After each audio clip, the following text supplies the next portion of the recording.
जी, नमस्कार आप सभी को। और शुरुआती बल्लेबाज होने की अपनी दिक्कतें होती हैं। फिर भी मैं ओटीटी को लेकर के हमारी धारणाएँ सिर्फ़ हिंदी प्रोग्राम को लेकर अगर बन रही है और हिंदी में जो भी फ़िल्में देख रहे हैं या वेब सीरीज़ देख रहे हैं या कुछ और दूसरे प्रोग्राम देख रहे हैं, तो ये धारणा आंशिक ही होगी और संपूर्णता में उसको नहीं देख पाएगी। आप देखें कि देश में लगभग 50 ओटीटी अभी एक्टिव है, 50 से ज़्यादा ओटीटी प्लेटफ़ॉर्म चल रहे हैं। इनमें से 12 से 15 ऐसे हैं जो हिंदी कार्यक्रम दिखाते हैं, देश के भी दिखाते हैं, विदेशों के भी दिखाते हैं। एक मोटा आंकड़ा ये है कि लगभग देश के 70 करोड़ लोग ओटीटी प्लेटफ़ॉर्म पे जा रहे हैं, देख रहे हैं। तो और इससे आमदनी जो हो रही है, जो एक पूरा बिज़नेस है, उसको भी ध्यान में रखें अगर आप, तो 3 अरब डॉलर का व्यापार हो रहा है, जो कि अगले 2 सालों में 7 अरब डॉलर तक जा सकता है। तो इतना बड़ा दाँव वहाँ लगा हुआ है और उससे कारोबार हो रहा है, तो सारी चीज़ें बाज़ार किस तरीके से वहाँ एक्टिव हो जाएगा, बाज़ार किस तरीके से चीज़ों को डिसाइड करेगा, ये सब तो लाज़मी है, होगा। हम क्या देख पा रहे हैं, हमें क्या मिल रहा है बतौर दर्शक एक कंज्यूमर के तौर पर, हमको क्या उम्दा एंटरटेनमेंट कंटेंट मिल पा रहा है वहाँ पे? तो मैं कहूँगा कि हाँ, 30% मिल पा रहा है। सिनेमा के पर्दे पर थिएटर में जब फ़िल्में रिलीज़ होती थी, तो 100 में से मुश्किल से 10 फ़िल्में अच्छी होती थी। ओटीटी पर अगर 100 कंटेंट रिलीज़ हो रहा है, तो 100 में से 30 कंटेंट अच्छा हो रहा है। इस हिसाब से देखें तो रेशियो बढ़ गया है। रेशियो एंटरटेनमेंट का, क्वालिटी का और हमारे एंगेजमेंट का वहाँ बढ़ता जा रहा है और आने वाले समय में यह और बढ़ेगा। आपने पटना शुक्ला का नाम लिया, मैं गुलमोहर का नाम लूँगा, एक बंदा काफ़ी है का नाम लूँगा, ऐ वतन मेरे वतन का नाम लूँगा, लेकिन इसके साथ ही मर्डर मुबारक भी आ जाता है। जहाँ एक हमारे समय का उम्दा कलाकार एक घटिया अभिनय करता हुआ दिखाई पड़ता है। वैसे ही कुछ और ऐसे शोज़ आते हैं जहाँ पे इस तरह की चीज़ें होती हैं। असल में खेल एक-दूसरा चल रहा है, जिसको शायद इंडस्ट्री के बाहर के लोग उतना नहीं जान पाते हैं। वो ये है कि तमाम प्लेटफ़ॉर्म पिछले अपने खट्टे अनुभवों से उन्होंने ये तय किया है कि अगर आपकी फ़िल्म ओटीटी पे दिखाई जानी है, तो पहले उसको थिएटर में रिलीज़ कीजिए, फिर उसके बाद हम उसको ओटीटी पर ले आएँगे।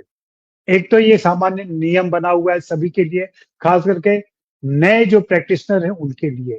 लेकिन वहीं जो बड़े घराने हैं, अगर वो धर्माटिक है, वो धर्मा प्रोडक्शन है, अगर वो वाईआरएफ है या कोई और बड़ा प्रोडक्शन हाउस है, तो उनकी फ़िल्में ले ली जाएँगी। यहाँ भी एक किस्म का सामंतवाद चलता है। हाँ, जो मनोरंजन जगत के ब्राह्मण हैं, उनके कंटेंट को तुरंत स्वीकार कर लिया जाएगा और उसमें मुहर क्या लगा दी जाएगी, ओरिजिनल। ओटीटी कहता है कि ये ओरिजिनल हमने बनवाया था उनसे, जबकि सच्चाई ये नहीं होती है। उसमें ओरिजिनल का स्टैम्प लगा करके उसको चला देते हैं। लेकिन वहीं अगर हम, आप या कोई नया फ़िल्म मेकर जाए उनके पास, तो कहेंगे भाई हम तो लेते नहीं है, आप पहले थिएटर में रिलीज़ कर दीजिए, फिर हम देखते हैं। अब एक छोटा-मोटा प्रोड्यूसर जिसने बहुत मुश्किल से एक फ़िल्म बनाई है, प्रायोगिक फ़िल्म बनाई है, उसको थिएटर नहीं मिलेंगे। पीवीआर और दूसरे थिएटर का नेक्सस जिस तरीके का है, उसमें छोटी फ़िल्में थिएटर में रिलीज़ करना मुश्किल काम है। तो वहाँ एक दूसरा खेल चल रहा है पैसों का और वो पैसे लेकर के रिलीज़ करते हैं, कमीशन पर रिलीज़ करते हैं और फिर वो ओटीटी पे आता है।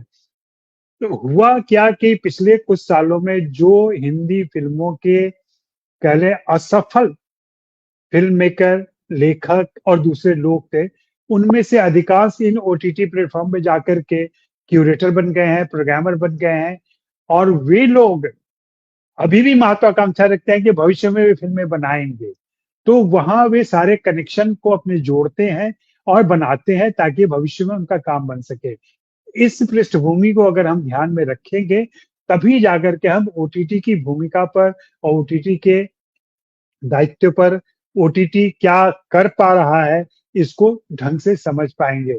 मेरा मानना है कि ओटीटी रहना चाहिए, उस पर अंकुश जो लगे हैं, वो खत्म हो जाना चाहिए। अभी अंकुश आ गया है। नियम तौर पे नहीं आया है, घोषित तरीके से नहीं आया है, लेकिन अंकुश लग चुका है। ये तांडव के बाद से ही शुरू हो गया था और उसके बाद से धीरे-धीरे विकराल होता जा रहा है। और ऐसी उम्मीद की जा रही है कि अगर फिर से ये सरकार आती है, तो उसके बाद से निश्चित रूप से कानून आ जाएगा और जहाँ कानून के दायरे में इन सारे प्लेटफ़ॉर्म को घसीट लिया जाएगा। फिर जो लिखने, पढ़ने, बोलने, कहने की आज़ादी है, उस पर एक पूर्ण विराम सा लग सकता है। तो ओटीटी के सामने चुनौतियाँ भी हैं। ओटीटी निश्चित रूप से जैसा कि आपने शुरू में कहा पटना शुक्ला का उदाहरण दिया, मैं कहूँगा कि बेहतरीन क्वालिटी प्रोडक्ट लेकर के आ रहा है और दिखा रहा है। लेकिन वहीं इस बहती गंगा में बहुत सारा कचरा भी चलता है और अगर हम समझ नहीं पाते हैं, तो फिर उसके भी शिकार होते हैं क्योंकि आप देख तो लेते हैं। एक मेरा सुझाव है ओटीटी प्लेटफ़ॉर्म वालों से हमारे दोस्तों से भी कि वहाँ भी थिएटर की तरह सुविधा होनी चाहिए कि ज़रूरी नहीं है कि आपको एक कोई फ़िल्म पर्टिकुलर देखनी है वो किसी प्लेटफ़ॉर्म पे अगर है, तो वहाँ जाने के लिए उसका सब्सक्रिप्शन लेना पड़े महीने भर का या साल भर का। एक फ़िल्म का सब्सक्रिप्शन जो आजकल चल रहा है कभी-कभी, कि एक फ़िल्म का टिकट दीजिए, वो फ़िल्म देख लीजिए। ये एक सुविधा शायद आने वाले समय में हो जाएगी, फिलहाल नहीं है, कुछ मेरे एक ख्याल फ़िल्मों के में साथ कहीं-कहीं ऐसा इंट्रोड्यूस हो किया पाता गया है। है, रेंट रेंट करने की फैसिलिटी इंट्रोड्यूस की गई है। हाँ, बहुत कम है लेकिन ये सारे चैनल पे सुविधा होनी चाहिए। जैसे कल पिछले दिनों मैं एक फ़िल्म पारक साहब को दिखाना चाह रहा था। उस फ़िल्म के लिए मुझे जाकर के साउथ के एक चैनल का सब्सक्रिप्शन लेना पड़ता। ये तो अच्छा हुआ कि किसी से परिचय था तो उससे मैंने मँगवा ली फ़िल्म और वो फ़िल्म देखी पारक साहब ने। लेकिन वो वही होता है कि ये एक रिस्ट्रिक्शन लग जाता है। अच्छी चीज़ें हैं ओटीटी प्लेटफ़ॉर्म पे, दूसरे प्लेटफ़ॉर्म पे हैं, लेकिन आप ₹200 ₹500 नहीं खर्च करेंगे एक फ़िल्म देखने के लिए। हमारी जो एक दर्शक की इकोनॉमी है, वो भी स्वीकार करनी चाहिए। जी, फिलहाल मैं अपनी बात खत्म करता हूँ यहीं पे।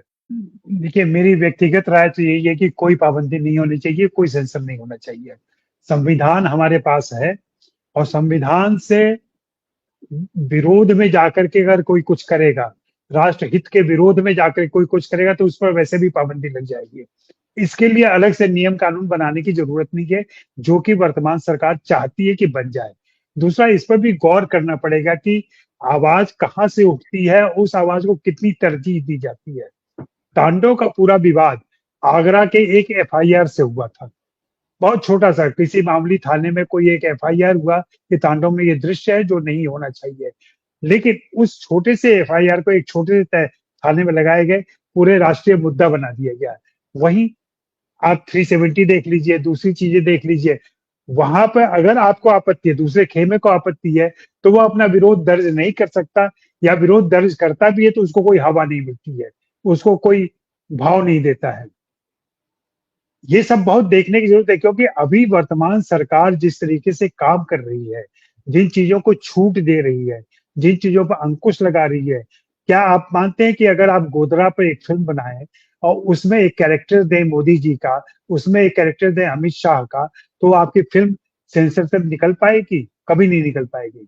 लेकिन आर्टिकल 370 में नाम नहीं दिया गया है, लेकिन मोदी जी का चेहरा दिया गया है, अमित शाह का चेहरा दिया गया है और ये उनकी अनुमति से ही दिया गया होगा। ऐसा नहीं होगा कि अचानक से कर दिए। लेकिन दूसरी फ़िल्में जब आती हैं, तब वे कहते हैं कि नहीं ये नाम आप नहीं ले सकते। फलाने का नाम तक आप नहीं ले सकते और इसकी वज़ह से कई सारी फ़िल्में रुक गई हैं, रुकी पड़ी हैं। तो सत्ता और सत्ता के नुमाइंदे जो ज़िम्मेदारी के पदों पे बैठे हुए हैं, वो क्या फ़ैसला लेते हैं, किसके हक में फ़ैसला लेते हैं, किसके विरोध में फ़ैसला लेते हैं, उस पर सारी चीज़ें डिपेंड करेंगी।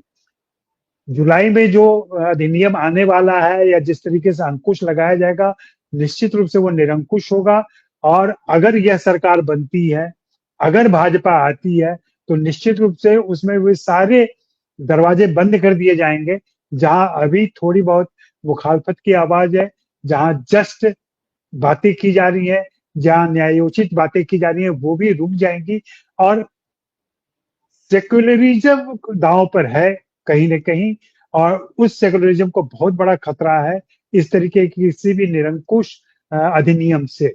मुझे लगता है कि हमारे फ़िल्मकार, हमारे वेब सीरीज़ के मेकर्स खुद इतने समझदार हैं और इतने होशियार हैं कि वे सेल्फ रेगुलेशन से चीज़ों को इस तरीके से नियंत्रित तरीके से सामने ला सकते हैं और दिखा सकते हैं।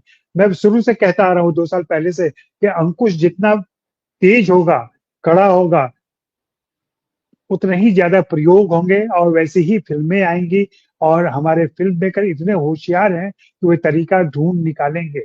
आप देखिए सिर्फ़ एक ही बंदा काफ़ी है फ़िल्म जैसी फ़िल्म ले आ पाना, वो भी ऐसे साधु संत के खिलाफ जो साधु संत सत्ता के करीब है। ये आसान काम नहीं था, लेकिन एक तरकीब अपनाई उन्होंने कर लिया उन्होंने। या पटना शुक्ला फ़िल्म में ही जिस तरीके से कुछ लोग बिहार से आपत्ति कर रहे हैं कि ये बिहार का अपराध दिखा रहा है ये फ़िल्म।